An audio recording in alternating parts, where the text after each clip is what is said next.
Hi again, everyone, and welcome to Badger Breakdown. I'm Mike Lucas from UWBadgers.com. I'm joined by the voice of the Badgers, Matt Lepay. Matt, when you look at these teams on paper, they look so even. What do you think is going to separate them on Saturday? Boy, it's a good question. I mean, you look at last year's game. I would say the turnover battle. Last year that was really big in Wisconsin's favor. They were able to get 4 turnovers and convert those turnovers into 21 points. Turnovers and penalties. Michigan State's committed a lot of penalties so far this year. Wisconsin is not. So those are a couple of things, first glance, that you would look at that could be a separator on Saturday. I'm glad you brought up turnovers. How much do you think the Badgers miss a Chris Maragos at safety, and O'Brien Schofield at rush end, and a Chris Borland?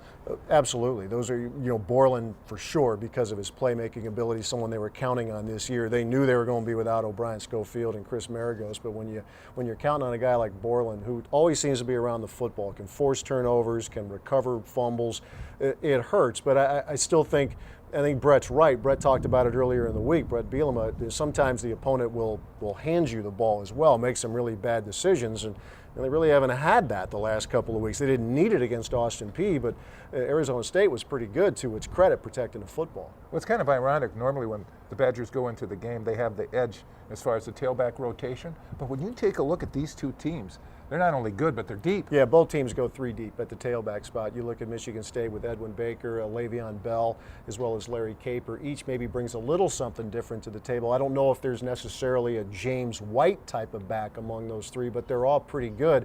You have good-looking receivers as well. The quarterbacks are both really smart, really efficient players, Kirk Cousins and Scott Tolzien. Again, it's hard to find a big, noticeable difference between these two teams. Here's a real tough question. How do you measure the impact of the emotion in the stadium with Mark D'Antonio coaching from the press box? It is hard. It's a good question, but it's hard to answer. You don't know, is it worth 3 points? Is it worth 5? Is it worth 2? I don't know. I would think the bigger motivator for Michigan State is, I think the Spartans believe that they could be a contending type of team. They don't have Ohio State on the schedule. So if Michigan State can protect the home field and knock off Wisconsin, looking at it from the Spartans' perspective, they have to be feeling pretty good. They only leave the state of Michigan 3 times all season. They play Michigan in Ann Arbor, but they don't have as many road trips per se as most teams in the Big Ten will have. So I would think if you're Michigan State, if you can beat a Wisconsin, look out. Maybe you're in the mix here in the conference Well, race. I agree with you. I think the winner is going to look at itself as a championship contender. But how about the loser?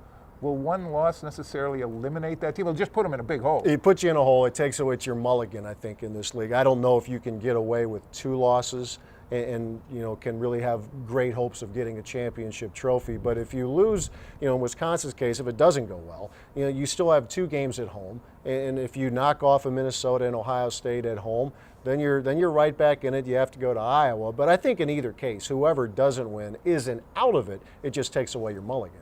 For Matt Lepay, I'm Mike Lucas. Thanks for watching.